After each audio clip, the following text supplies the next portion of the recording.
ఎవరి పని వాళ్ళు చూసుకుంటే అందరికీ మంచిదండి. ఒకరి విషయంలో ఇంకొకరు ఎప్పుడు కూడా వేలు పెట్టకూడదు. ఎవరి గురించి మాట్లాడుతున్నానని అనుకుంటున్నారా? అదేనండి కాలాలు. ఎండాకాలం, వర్షాకాలం, శీతాకాలం. ఈ 3 కాలాల్లోని వాళ్ళ పని వాళ్ళు చూసుకోకుండా పక్క వాళ్ళ కాలంలోకి కూడా వెళ్ళి దొంగ చూపులు చూడడం మొదలుపెట్టారు. మొన్నటికి మొన్న ఎండాకాలంలోకెళ్ళి ఈ వర్షాకాలం గారు కొంచెం హంగామా చేసొచ్చారు. నల్లటి మబ్బులు, ఈదురుగాలులు, పెద్ద పెద్ద ఉరుములతో వర్షాలు కురిపించేసి నవ్వుకుంటూ వచ్చేశారు. మరి అసల ఎండాకాలం గారు ఊరుకుంటారా? అసలు అడవికి రాజు సింహం అయినట్టు కాలాలకి అధిపతి ఆగ్రహం తెప్పించే రారాజు ఈ ఎండాకాలం. ఇప్పటికే కొద్ది కొద్దిగా మిగతా కాలాలన్నిటిని ఆక్రమించుకుంటూ వస్తున్న ఆయన్ని రెచ్చగొడితే ఆయన ఊరుకుంటారా? వర్షాకాలం 4 నెలలు అయితే 20 రోజులు కూడా లేకుండా మొత్తం అన్నీ ఆయన తీసేసుకున్నారు.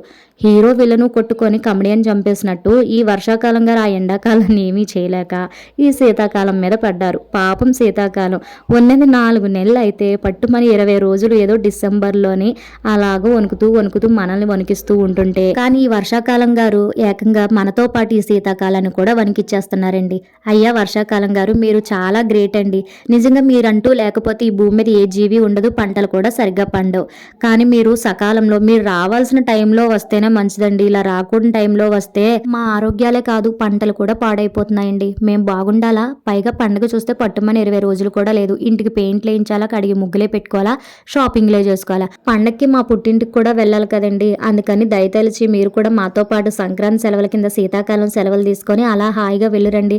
కావాలంటే ఉగాది అయిపోయిన తర్వాత వచ్చేద్దురుగాలే. ఎందుకంటే ఎండాకాలంకి మేము కూడా ఉండలేకపోతున్నాం. మా కోసం కాకపోయినా నిన్ను ప్రేమగా భక్తితో పూజించే రైతుల ముఖం చూసైనా వెళ్ళండి.